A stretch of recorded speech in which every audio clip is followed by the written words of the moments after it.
and Means, and it's still the morning of the 23rd, and we still have the tax department here, but we have a new guest. Sure, for the record. Off whose name, I was just trying to remember your title and as I was talking, that was the pause. And so we are following up on property valuation to do a deep dive into a report that Tax prepared and did a huge amount of work on over the last year. That was the result of this committee spending a lot of time, a lot of Jill's time included, really trying to understand what was happening in property valuation in Vermont. I don't know if folks remember, because it might have just been sort of pointed at Ways and Means. But with all the property valuation changes, all over the property value changes, not valuation changes, the changes in property values over the last few years in Vermont, a lot of municipalities were trying desperately to get reappraisals done. And there was a little bit of like a mini, very focused panic about the inability to find firms to do that work. And so sort of in the context of that, and then the great work that Susanna Davis shared with us, we all got together and asked you all to do even more work. So thank you for coming here to share that work with us. Okay, floor's yours. Great. Well, for the record, I'm Rebecca Samaroff, Deputy Commissioner at the Vermont Department of Taxes. I'm excited to be joining Jill here on her marathon session of property valuation. Jill Remick, Director of Property Valuation and Review at the Tax Department. And I'm going to go ahead and share my screen. I'm going to share a PowerPoint presentation that I think you guys have as a PDF on the committee page.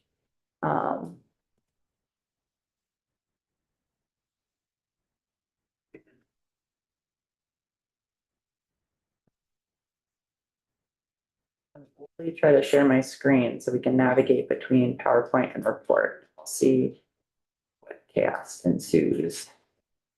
Thank you. Okay, almost. All right, pretty good, I would say. All right. All right, so yeah, a couple of years ago, it doesn't seem like it was that long ago, we spent a good deal of time with this committee.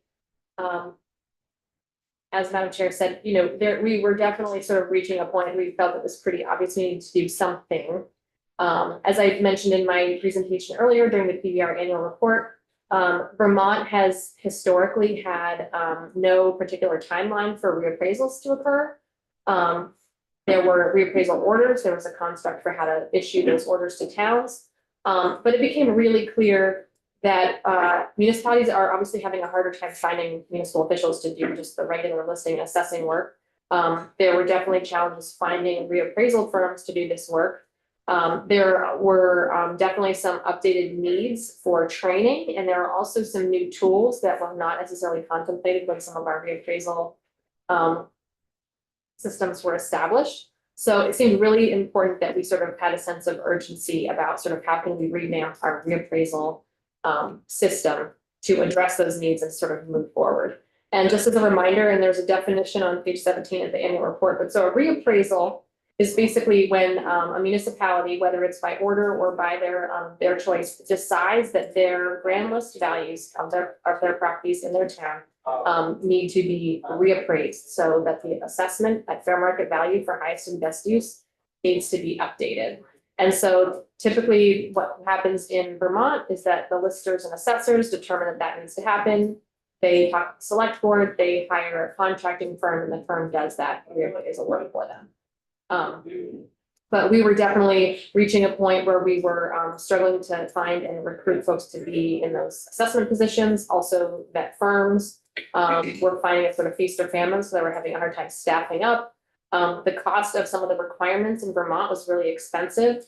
And there's also a lot of problems with the small count of parcels that we do within each independent assessment entity in Vermont. So we were asked to come back a year ago to sort of provide a progress report. And then what we're presenting today is sort of our final report of some recommendations after a couple of years of a lot of sort of deep dives and conversations with firms, assessors and listers, our friends at VCGI, the Vermont Center for Geographic Information, and other national experts. Do you want me to walk through this one? Yeah, Okay. that'd be great. So there were some things that were in Act 68 2023 that went into effect immediately or were effective but have effective dates like one starting right now. So one of the decisions in Act 68 was moving to that 6-year reappraisal cycle. So as I said, we are at the tax department, we're creating our sort of table of based on age, existing reappraisal orders, because it was important to us that the existing reappraisal orders for CLA and COD were not negated. Those are still important and need to happen. So the COD one is still in place. And as I mentioned earlier, more than half of Vermont municipalities are also needing to reappraise because they're COD, regardless of the 6-year cycle. So we're rolling that out. The idea definitely also was like, if we have a regular cycle, how can towns work together to hire contractors to do this work, or how can the state facilitate that? It also, one of the other things that went into effect for Act 68 was requiring some training and certification for listers and assessors. Right now, those things are optional. We have a Vermont certified appraisal program that we operate that a lot of listers do take advantage of, and they get certified. There's 4 levels. But it is optional, and now those things will be required. They'll be approved by the PDR director. As I mentioned, we had an initial progress report that has a lot of really good information, including sort of a theoretical 6-year cycle with mapping and everything about sort of like breaking the state up into these sort of geographic districts that could band together for appraisal purposes. And then, yeah, so we have our major report that we have for you folks today that has a lot of different components to it, reporting out on what we've done so far, and then a lot of pretty big recommendations that we're hoping we can talk to you about. Oh, sorry. Okay. Yeah.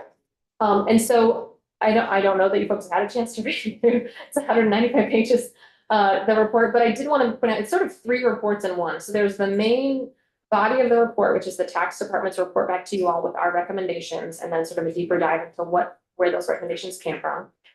There's also, we included in there, in Act 68, we were allocated funding to actually hire a contractor to do the statewide and national research, because we knew this is not something we could do on our own. So we did hire the International Association of Assessing Officials, who were fantastic and they are the like sort of eminent expert on assessment practices in North America, not just in the United States.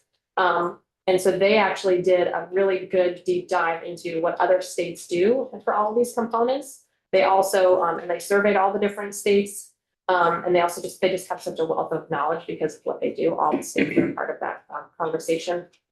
And then they also did a stakeholder survey and webinars here in Vermont to sort of also then get Vermont specific questions, like what's working, what's not working, getting reactions to like, what are some reactions to some of these things we learned about what the other states do.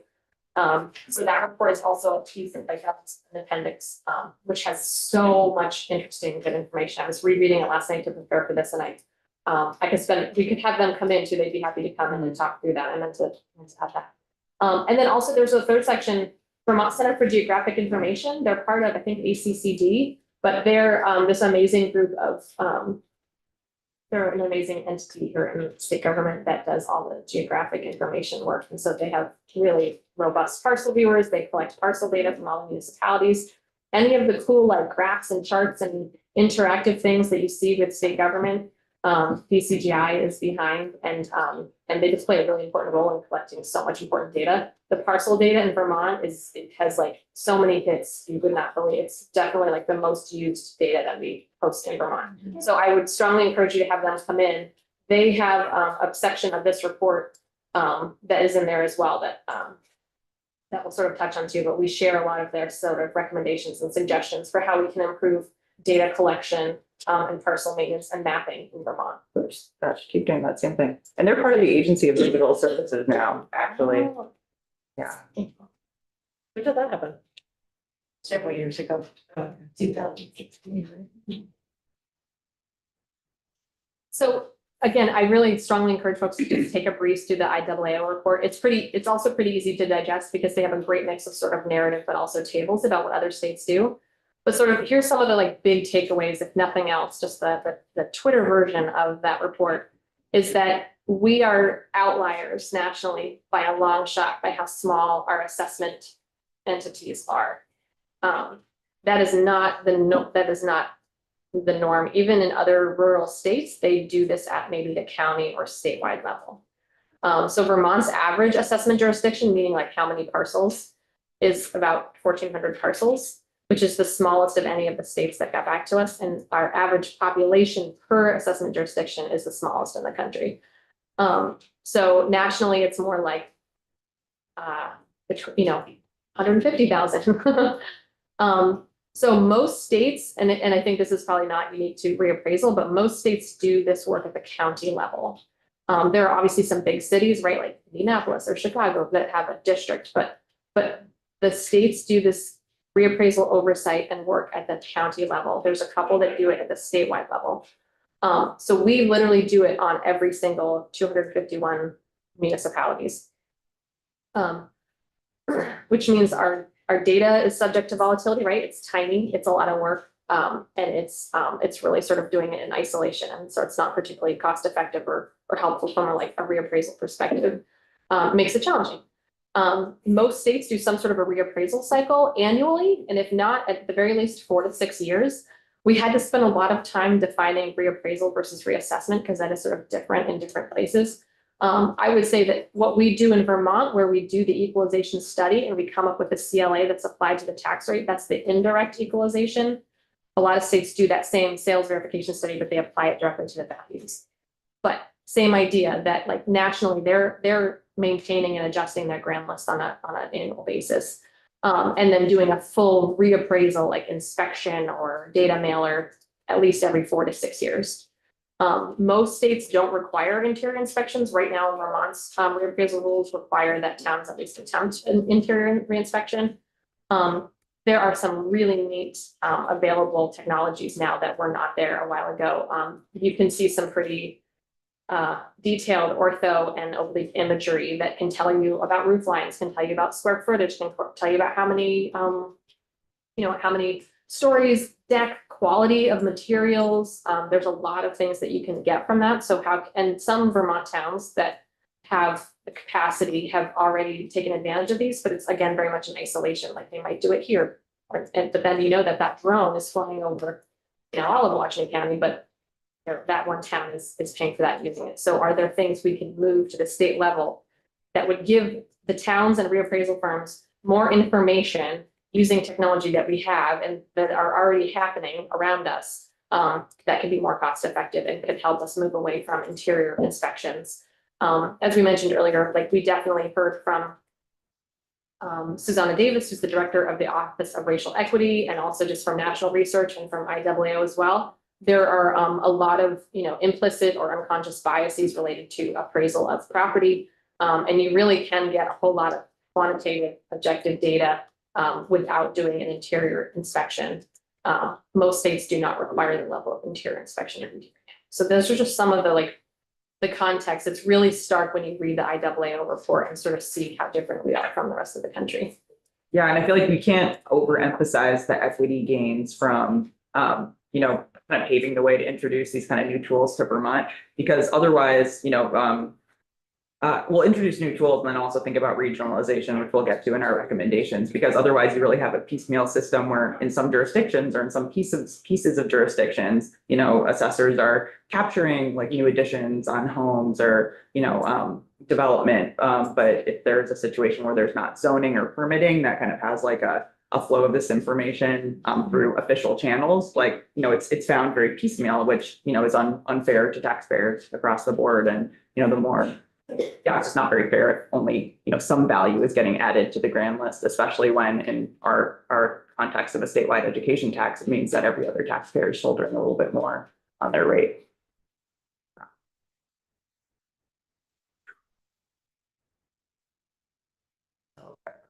You've covered this enough. I did. can- However, I don't know Yeah. if people weren't watching earlier are watching Oh, now. yeah. So I'll try to quickly just say, so just to be clear, so as I was mentioning earlier, the tax department does their annual equalization study to sort of see where our property values are at in relation to where our grand list values are at.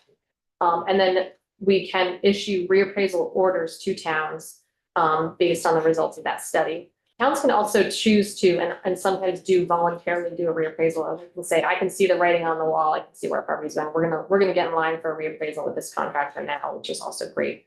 So based on the most recent equalization study that we just published at the end of December, we are planning on sending out 152 reappraisal orders just based on the COD, the coefficient of dispersion. So in addition to the municipalities that are already under order from either the CLA from prior to 2023 or the COD from that point on, and municipalities that have gone more than 6 years between reappraisals, there's a whole lot of work to be done. A lot of municipalities in Vermont, their data is showing that they really need to reappraise.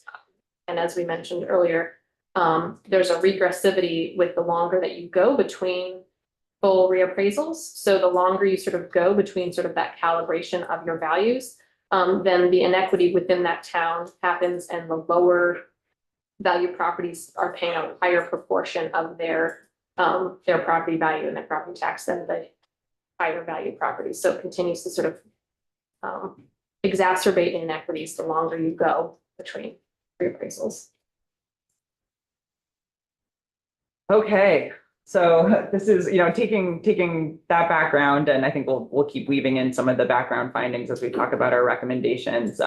Just kind of want to preview this by saying that, I think the concept of regionalization has now become, very, very hot after yesterday's caucus of the whole, for example. And we're finding a lot of similarities here, that just the system of having everything happen piecemeal and 250 plus assessment jurisdictions isn't serving Vermonters and isn't serving the state.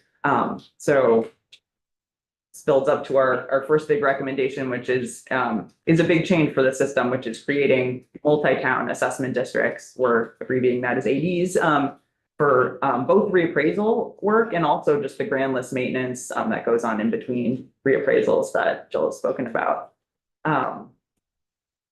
So that's kind of like the big headlining recommendation that's woven into all the rest of the recommendations in the report. But the next step, which we'll also talk about later when we talk about things that that this 2025 legislature could do to support this transition, we would ask that we formally convene a working group that's composed of all the stakeholders that would be really involved in this transition, doing the work on the ground, to recommend the composition of these new assessment districts and how the contracting for reappraisal work specifically would be carried out at these new levels, and what role the state could play in that. So preview for that.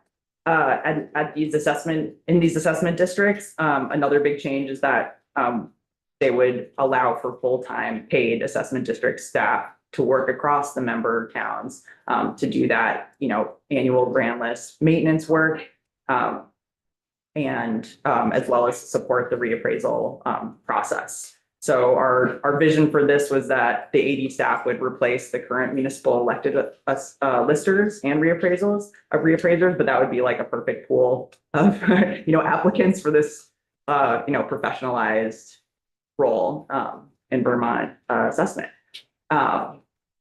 Do you want to say anything more about that piece? Yeah. When we see multi-town assessment districts, that might sort of sound scary, but like I was saying, the construct in most states is county. Vermont doesn't have a lot of things at the county level, but that is sort of a way. You sort of don't want to create yet another layer, right? So some of the ones that kept bubbling to the surface are, do we want to do county level? Do we want to do school district level? Do we want to do regional planning commission?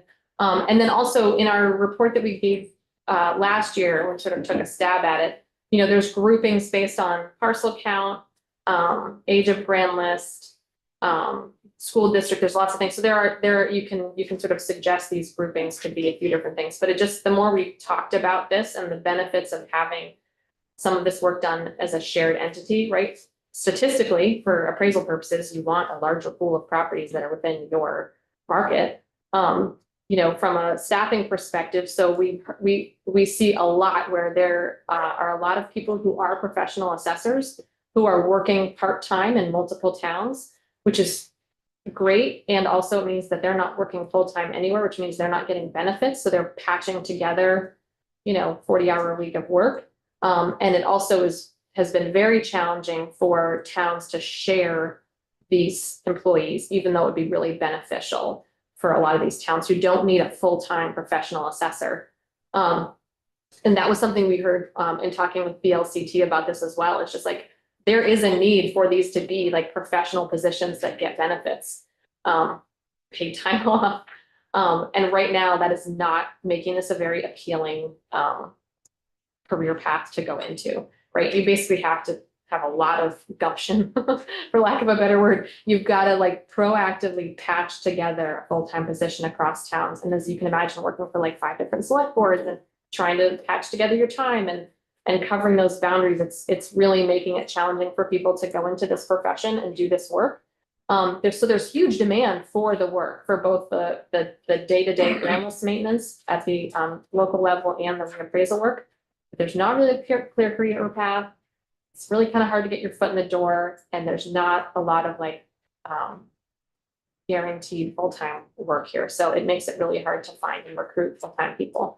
And yet the demands on listers and assessors and reappraisal firms are way more complex than they probably were when a lot of Vermont statutes were still written. There's a ton of analysis, the sales verification, current use homestead, all those pieces are really challenging. It's like a full-time, a lot of logistics and a lot of sort of management that is that would be great if we could have more sort of professionals who wanted to help carry this work out. Madam Chair, so just from my understanding, today you'd maybe like to hear from the report, but we're going to dig into this in depth because I certainly have a lot of information in regards to this.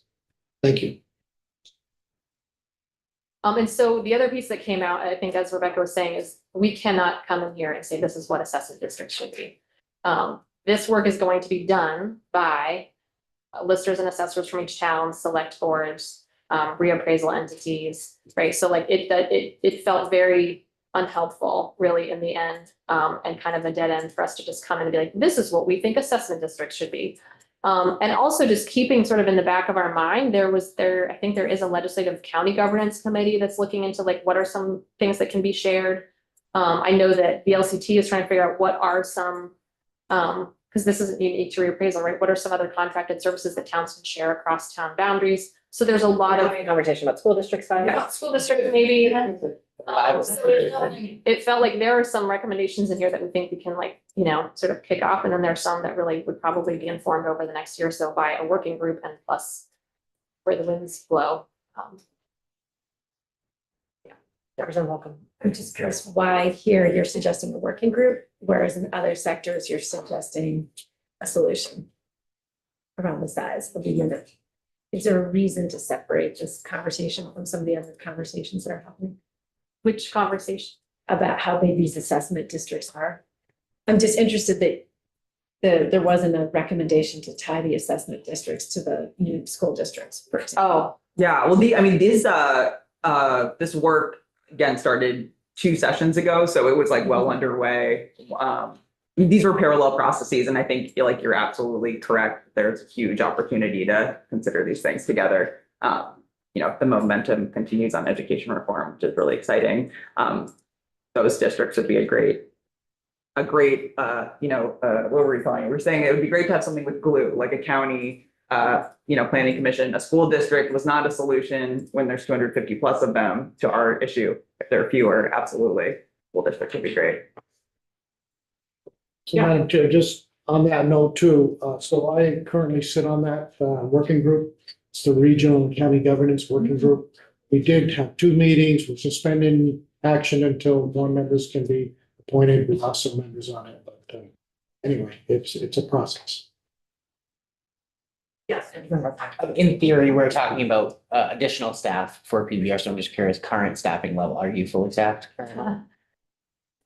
It's my favorite question to ask all the different agencies. right now we have 18 employees in PBR total. They do not currently do this role. So we have the district advisors who advise towns and approve the reappraisal plans, do the analysis of reappraisals and also do the equalization study. That's a huge component of their work. They're the same people who also do the lister trainings. And they're literally on the road helping municipalities get the homestead, current use, all those things done. So that's like one group of very hardworking people who are out there now. And then we also have like our current use folks who are processing for use work, and then myself.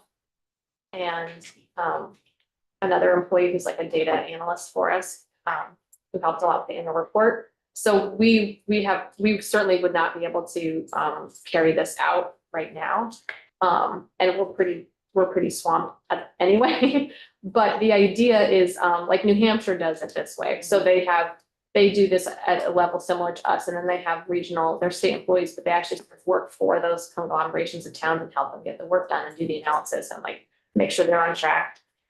So it's definitely not like a new or unique model, but it would be very different in Vermont. But the idea is that we have a lot of really dedicated, really hardworking listers and assessors who are working for like $16 an hour and no benefits to do this work on a part-time level. And is there any way we can like help professionalize it? Community service. Do you have any vacancies? The Department of Taxes has the highest employee satisfaction rate in all of state government, That's a fun. year over year, yeah. It's a great. But I think, It's because they have such a fantastic committee of jurisdiction. It's okay. Always said that. I want to now that I've said that, I would like to hold the rest of questions so we can finish hearing about the report if that's works for folks. sure. I know we kind of led with the lead, but as Rebecca was saying, You have to lead with the lead. there are components to this that led to like, this really would make a lot of sense for us to sort of create some sort of structure. But even just now, I haven't had a chance to read it, but the Listers and Assessors Association is going to be sending you folks a letter. There are places where they agree or they think that they need more work.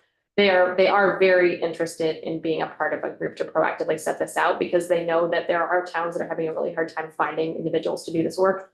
And the towns that are having a really hard time finding reappraisal firms. So they definitely want to have like a seat at the table to work through this challenge. So I just think that would be good practice. And I think anything other than that would not be particularly successful. I think they really need, and again, like we have talked with BLCT as well, because they're trying to figure out how towns can share services. So they're very interested in figuring this out as well.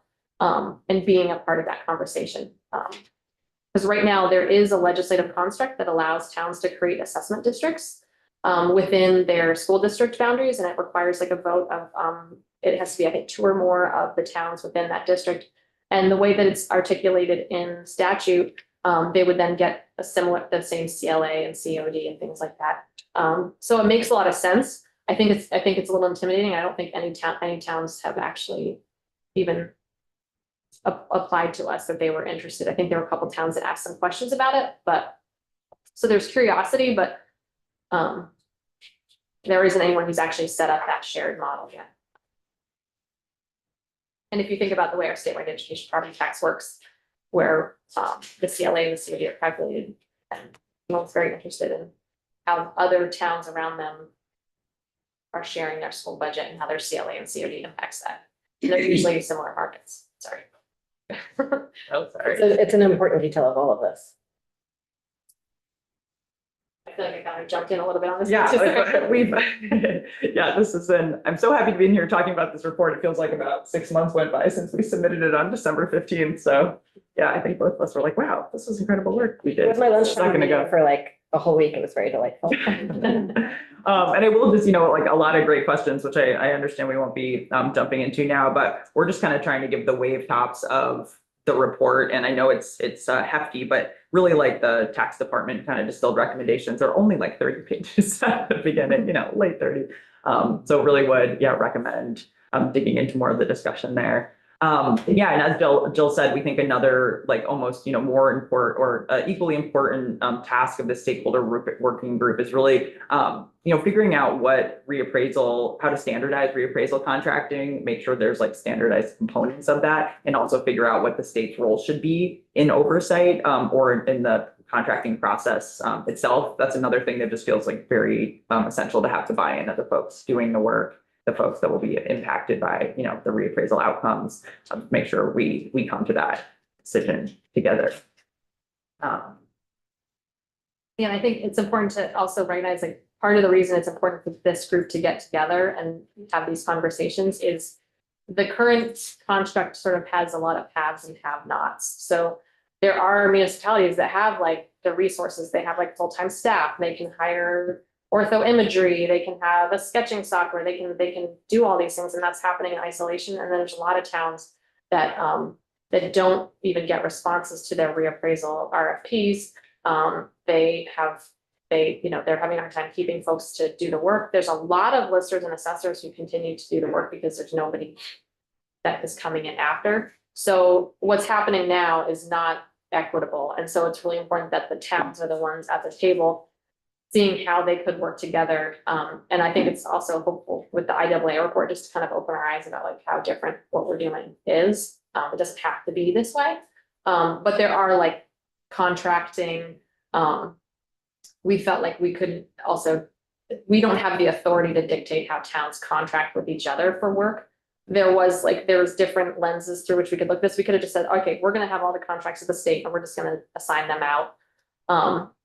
Or we'll hold the contracts and the towns can still contract with us. And it just became really clear that this needed to be sort of driven by the districts. And we have lots of information and can help steer that conversation. And for folks who have not read the report yet, this slide might look like the report has a lot of context and things that feel close to recommendations on these things in the text of the report that might not be as clear from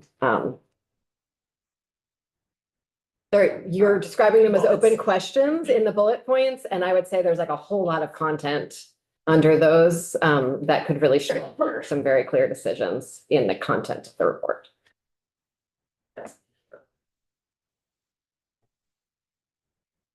There's a number of pages in our report about reforming the appeal structure to kind of match this assessment district scale. It might be, if folks want to dive deep on that, it might be worth coming back with one of our legal colleagues, but we did, oops, I keep doing this thing, sorry guys. Here we go. But we did put together a nice visual about what the proposed appeal structure would look like for current situation today. Jill, did you want to add anything about like current background on appeal things before? Yeah, I think as soon as you sort of change where the assessment decisions are made, you've got to sort of look at the appeal structure. I think we're hearing a lot of. Can you explain why that is? Or can I offer an idea of why? Is that easier? I think the responsibility for something needs to also like line up with where the appeal process goes, right? So you don't want the state making decisions that then the town is responsible for the appeal or the reverse. Yeah. And there, aside from any like sort of anecdotes I might have, the PVR hearing officer is a lovely construct that is dependent on people who are basically volunteers, and that probably have pretty high turnover in that because they're holding a legal complex real estate hearing for not a whole lot. And so we don't actually track grievances that go to the listers versus the Board of Civil Authority. We only track the ones that come to the PVR hearing officer. But it's become pretty clear that we're kind of like counting on a pretty fragile system that could, not work. In the past, there was like an appeals board, which does make a lot of sense. Or maybe there's the other construct is the state has like a single hearing officer who's not an employee, he's like an independent individual, but is an attorney who can hear these cases. So that would be a change, but there's definitely interest in, again, I'd strongly encourage folks to have like the LCT and the Vermont Assessors and Listers Association come in and talk about some of these, because I know that Val is very interested in changing the path of appeals. And one thing we talked about last session, and I remember offending Representative Anthony a little bit when I said this, but that, the Board of Civil Authority is a small town construct, and having your neighbors come in to do something like that before you is a quite sensitive process that could be subject to a lot of different kinds of decision making that might not be in the interest of the statewide grand list. And might serve, certain neighbors more than other neighbors. And those dynamics in a ski town are very different than those dynamics in a Yeah, so, high level, in addition to the dynamics Jill described, like this would just advance kind of the more informal pieces of the appeals process, which I think are important to keep informal, because it's like important that, property owners aren't intimidated to make an appeal. And so that's echoed in the IAAO report, having some, less formal initial steps. Those would still be, the same, but just kind of like scaled up to the assessment district level. So, boards of civil authority would still be there doing their other tasks, but these type of appeals would be redirected to an assessment district level appeal board.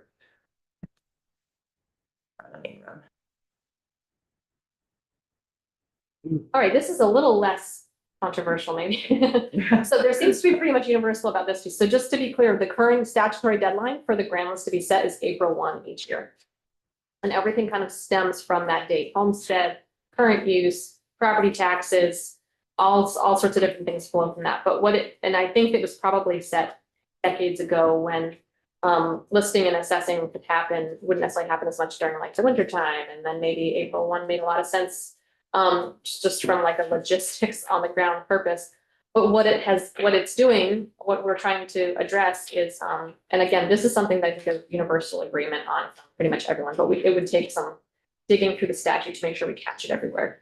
But what it does is it compresses that appeals period from when values are sent out to landowners, and then they can aggrieve it, and then it's resolved, and then property tax bills go out. So what we've heard from both towns and reappraisal firms is that they can't be two places at once. They can't cover all of these.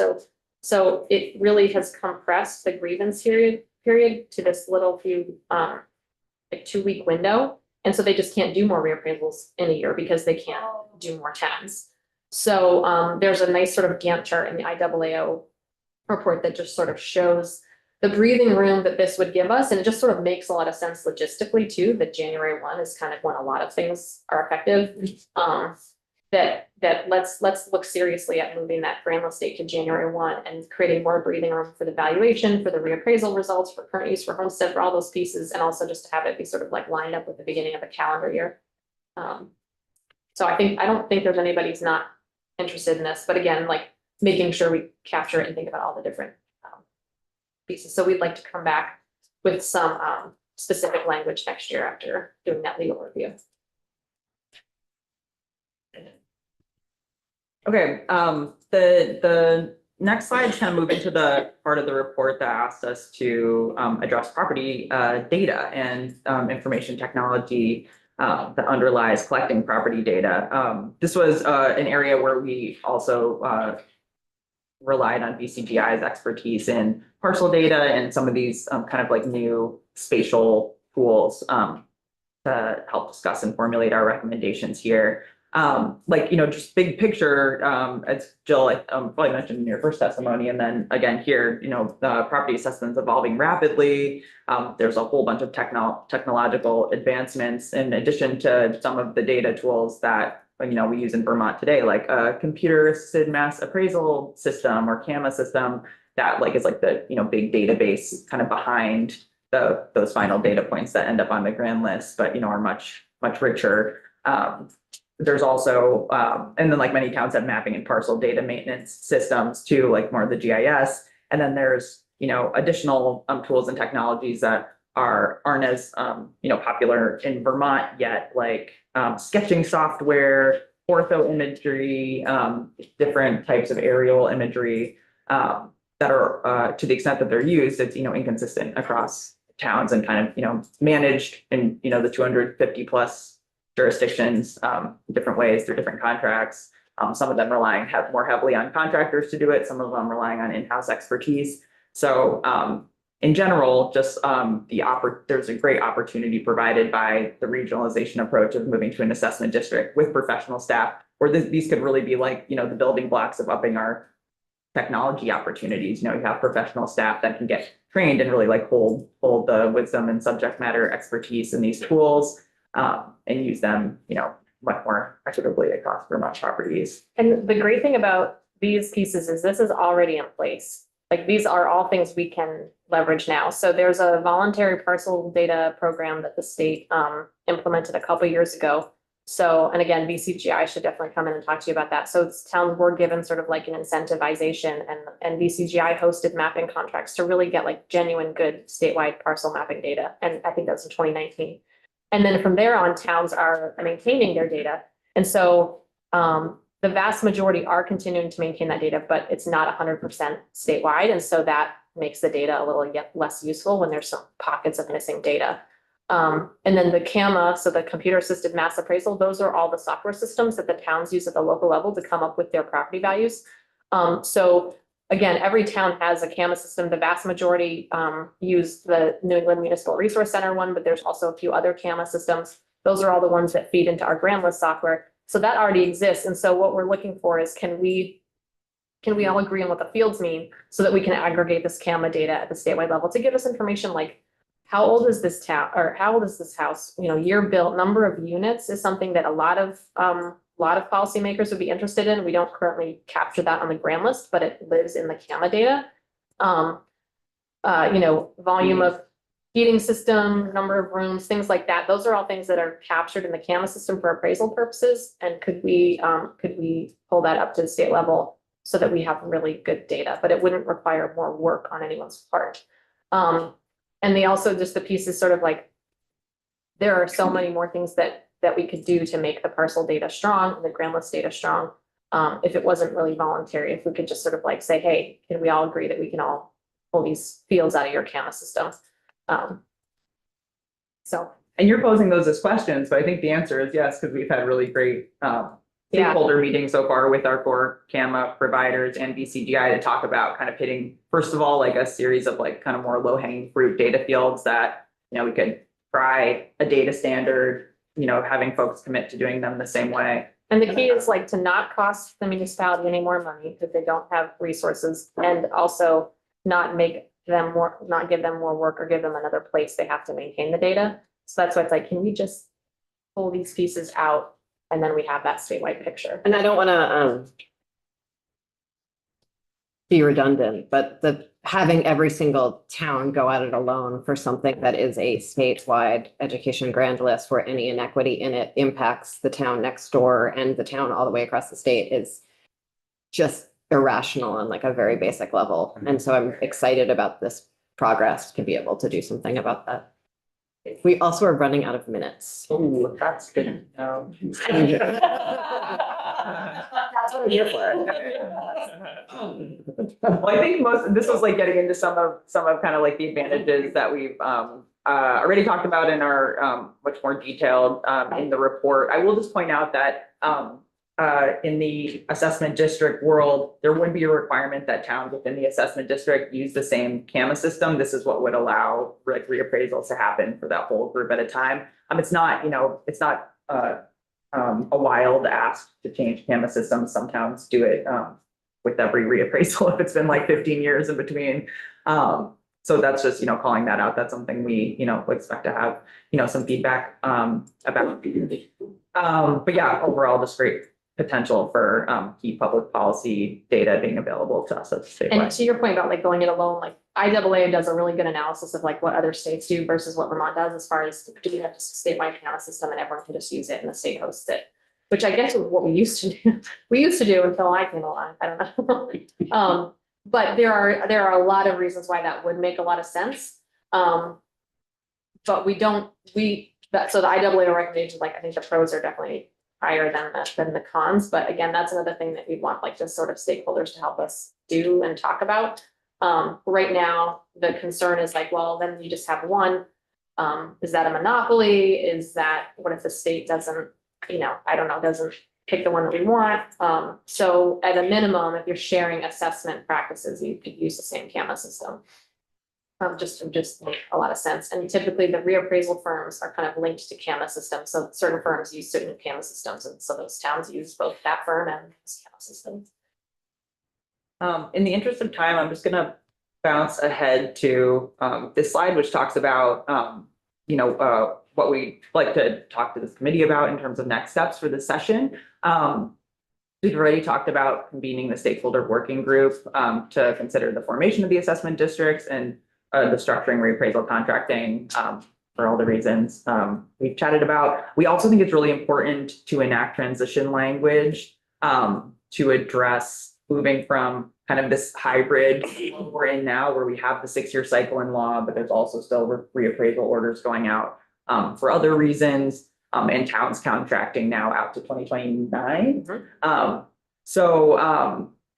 So there's kind of like 3 needs that need to be addressed, I think, to give towns certainty about, what their, reappraisal, where their reappraisal focus should be. So that's like creating an end date for when PBR stops issuing reappraisal orders outside of that 6-year cycle, making a date certain where, if there's reappraisal orders out there that towns haven't been able to find a contractor to meet, like, telling them, okay, you should stop now. And then also like another end date for municipalities to enter into new contracts as municipalities. So this is laid out on page 15 of our report, and again on page 17. That's how important it is. I actually think that was a mistake. And given the parallel process that happened, I think, and all of the other work that's going to happen, that's very closely aligned with this and might make sense to change some of your timelines and work through that. Yes, absolutely. Dude. Representative Holcomb. I'm actually surprised by this report because I'm surprised. It feels like what we heard yesterday actually makes the first bullet there irrelevant.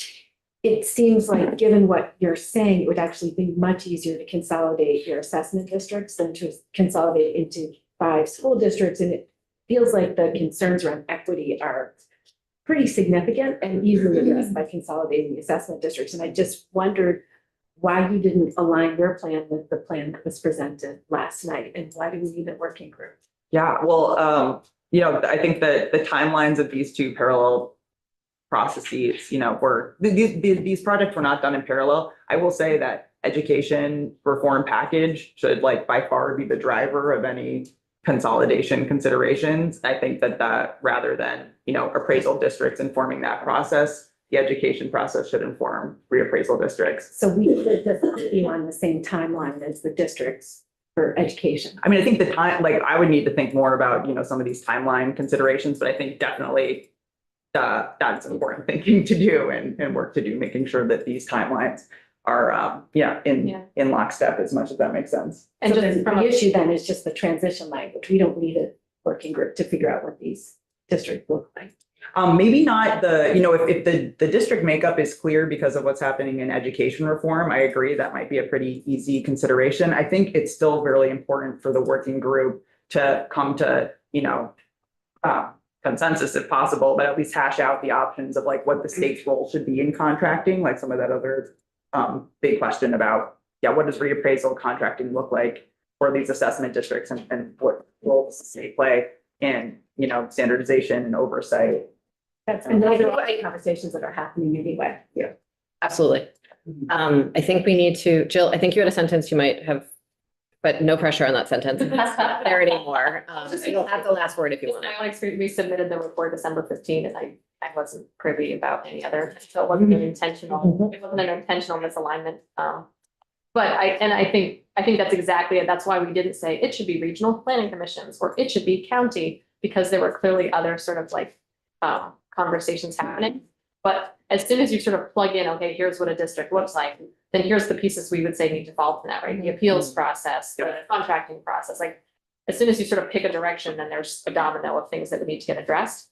The nice thing is, even regardless of any working group or any assessment district, the transition to the 6-year cycle is currently underway. So that would be great to have and I don't know if I have the authority as PBR director to just say this is what's happening, but I think I would need an end date for the reappraisal orders under the COD, because we're doing both right now. And then also, this is really challenging. I never want to stop a municipality from finding a contractor for reappraisal. I'm go, keep going. The more we can do, the more, get in line, because some of them are till 2029. And realizing that when we do officially move to a 6-year cycle at some point, we're going to have to pick that point in time and set out that 6-year cycle and say, okay, find someone for 2028. Yeah, absolutely. Thank you so much for starting this conversation with us today. Really appreciate it. See you all. And Jill, thank you for the long slog in the chair. Yes. Yeah. Thank you.